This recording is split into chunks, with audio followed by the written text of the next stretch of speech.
چنانچہ کتابوں میں ایک واقعہ لکھا ہے، ایک انگریز لڑکے نے اپنی والدہ کے بارے میں لکھا ہے، اس کو کہتے ہیں 8 لائز آف اے مدر، کہ ایک ماں جس نے 8 جھوٹ بولے۔ تو وہ لڑکا کہتا ہے کہ میرا والد بہت غریب تھا، وہ فوت ہو گیا تو میں اپنی مدر کے پاس رہنے لگا۔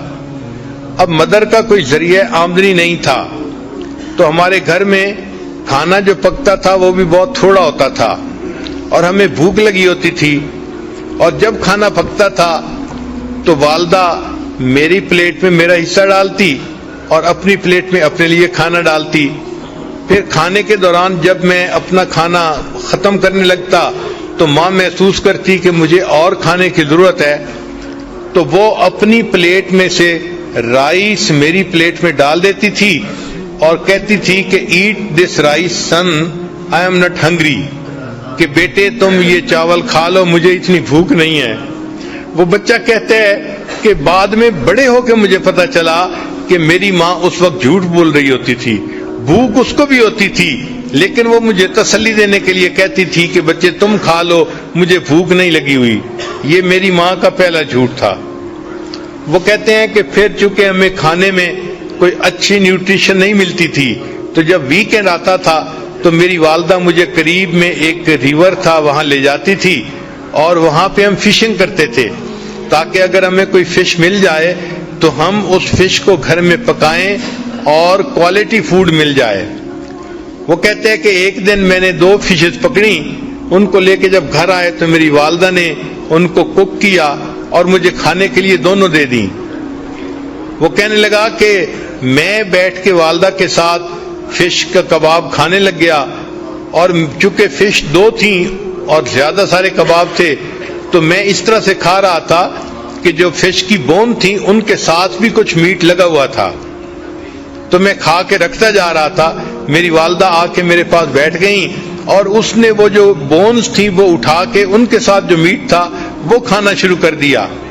تو کہنے لگا کہ میں نے فیل کیا کہ والدہ بھی کباب کھانا چاہتی ہیں، تو میں نے کہا امی کو کہ امی آپ بھی کباب کھا لو، تو میری ماں نے کہا کہ نہیں بیٹا، fish eat this fish son because I don't like it, میں فش کھانا اتنا پسند نہیں کرتی، تم فش کا کباب کھا لو۔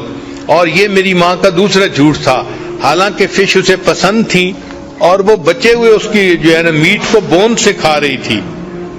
پھر وہ کہتے ہیں کہ میں بڑا ہوا، اسکول گیا، پھر ایک دن آیا کہ میری والدہ مجھے امتحان کے لیے لے کر گئی۔ میں کمرے کے اندر امتحان دینے میں مصروف تھا، گرمی تھی اور میری والدہ باہر بیٹھی ہوئی تھی۔ باہر میری والدہ نے میرے لیے ایک کولڈ ڈرنک جو ہے نا گلاس میں ارینج کیا۔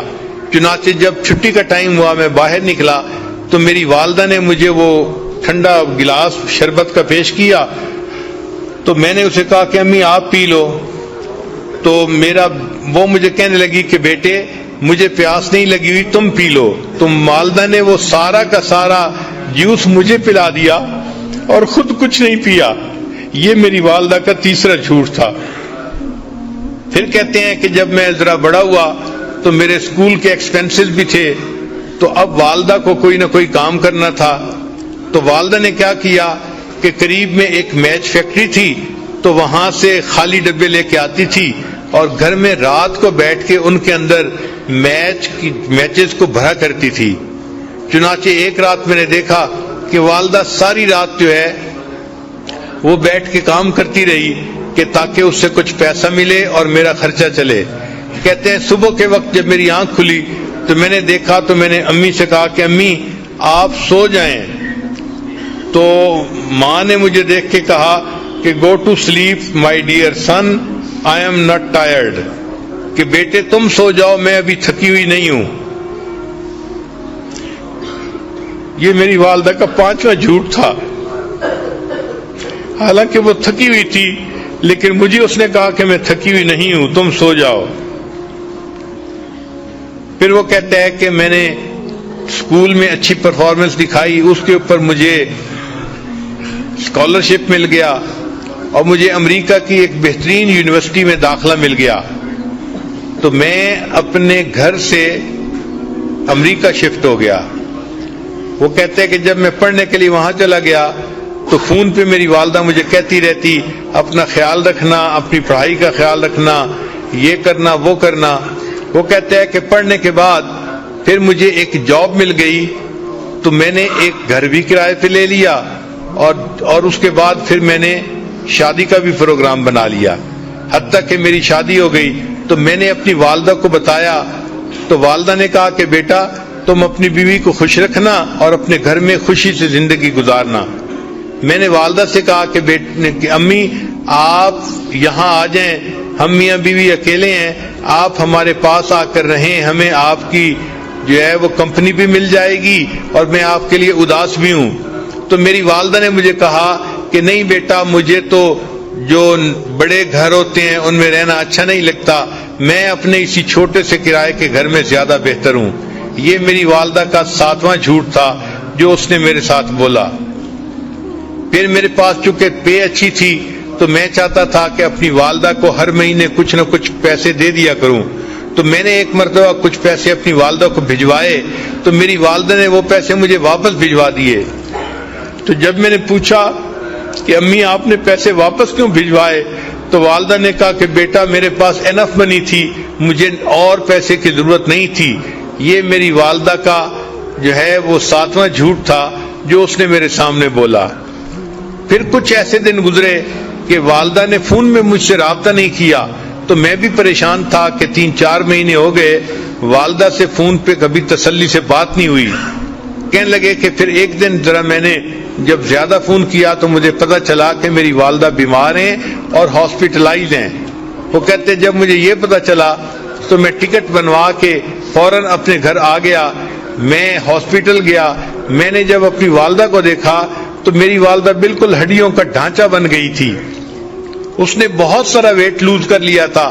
اور جب میں وہاں وارڈ کے اندر داخل ہوا تو جو نرس تھی اس نے مجھے بتایا کہ تمہاری والدہ کینسر کی مریضہ ہے، اس کو چیسٹ میں کینسر ہے اور اس کو بہت پین ہوتی ہے، تو تم اپنی والدہ کا ذرا خیال رکھنا۔ تو اس نے مجھے یہ انفارمیشن دے دی تھی۔ چنانچہ جب میں نے والدہ کو دیکھا کہ وہ اتنی کمزور ہو گئی ہیں اور اتنا ویٹ لوز کر لیا ہے تو میری آنکھوں میں سے آنسو آ گئے، میں نے رونا شروع کر دیا۔ تو والدہ نے مجھے روتے دیکھ کر کہا کہ بیٹے don't cry, I am not in pain, کہ بیٹے تم رو نہیں، مجھے کوئی درد محسوس نہیں ہو رہی۔ وہ کہتے ہیں کہ یہ 8واں جھوٹ تھا جو والدہ نے میرے سامنے بولا، اور پھر میری آنکھوں کے سامنے والدہ نے آخری ہچکی لی اور وہ فوت ہو گئی۔ تو ماں کس طرح اپنے غم اپنے بچوں سے چھپاتی ہے، خود قربانی دیتی ہے، بچوں کو پتہ نہیں چلنے دیتی۔ یہ وہ محبت ہے جو اللہ نے ماں کے دل میں اولاد کی ڈال دی ہے۔ یہ رحیمیت کی وہ صفت ہے کہ اصل میں تو رحمت اللہ تعالیٰ کے پاس ہے، مگر اس نے اس کا چھوٹا سا ایک ذرہ ہر ماں کو عطا کر دیا تاکہ انسانوں کو پتہ چل جائے کہ میری رحیمیت کا کیا معیار ہوگا اور میری رحیمیت بندوں کے ساتھ کتنی ہے۔ وہ اپنی ماں سے کو دیکھ کے سمجھیں کہ اللہ اپنے بندوں سے کتنا پیار کرنے والا ہے۔